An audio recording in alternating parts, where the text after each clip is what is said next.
ये आखिर कैसे हो सकता है? वो समझते हैं सोफिया को पकड़कर मुझे रोक लेंगे। मैं इस सरजमीन को उनके लिए जहन्नुम बना दूंगा।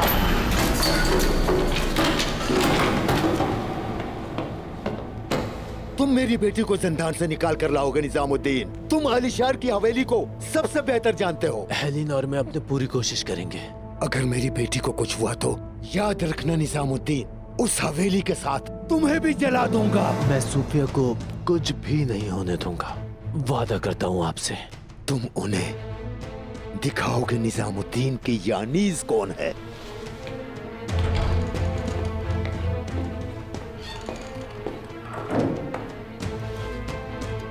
क्या खबर लाए हो? जल्दी बताओ। उस्मान के सिपाही कारवाने सराय में दाखिल हुए और आलिशार साहब की तरफ मंगोलों का लाया गया सारा सोना चुरा लिया उन्होंने। मेरी बेटी को नहीं, तुमने अपनी मौत का फरमान अपने लिए सुनाया है उस्मान। जाओ।